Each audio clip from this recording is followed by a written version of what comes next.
আসসালামু আলাইকুম ওরহমতুল্লাহি ওবরকাতু।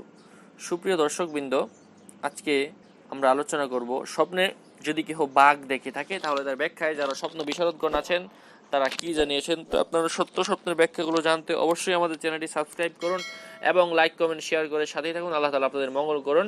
তো আমরা কথা না বাড়িয়ে আলোচনা শুরু করে দিচ্ছি।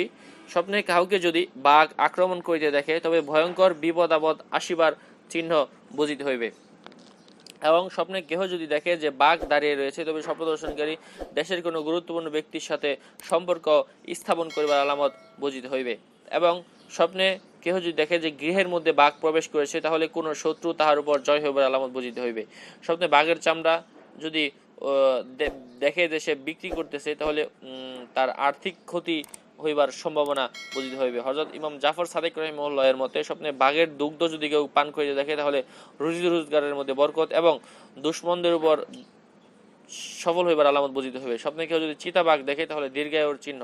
স্বপ্নে কেউ যদি বাঘের মিলন দেখে তাহলে স্বপ্নদর্শনকারীর অসুস্থতা হইবার আলামত বুঝিতে হইবে।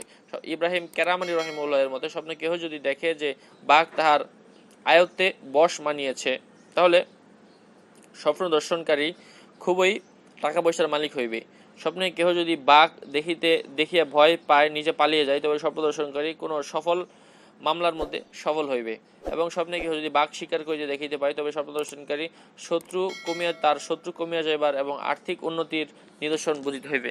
তো প্রিয় দিনী ভাই বোনেরা, এই ছিল আপনাদের জন্য আমাদের সংক্ষিপ্ত আয়োজন। যদি আপনাদের আরো কোনো কিছু জানার প্রয়োজন হয়ে থাকে তাহলে অবশ্যই আমাদের চ্যানেলে কমেন্ট করুন, আমরা আপনাদেরকে সেগুলো জানাবো কোরআন এবং হাদিস থেকে ইনশাআল্লাহ। তো আজকের মতো এখানেই শেষ করছি। আসসালামু আলাইকুম ওয়া রাহমাতুল্লাহি ওয়া বারাকাতুহু।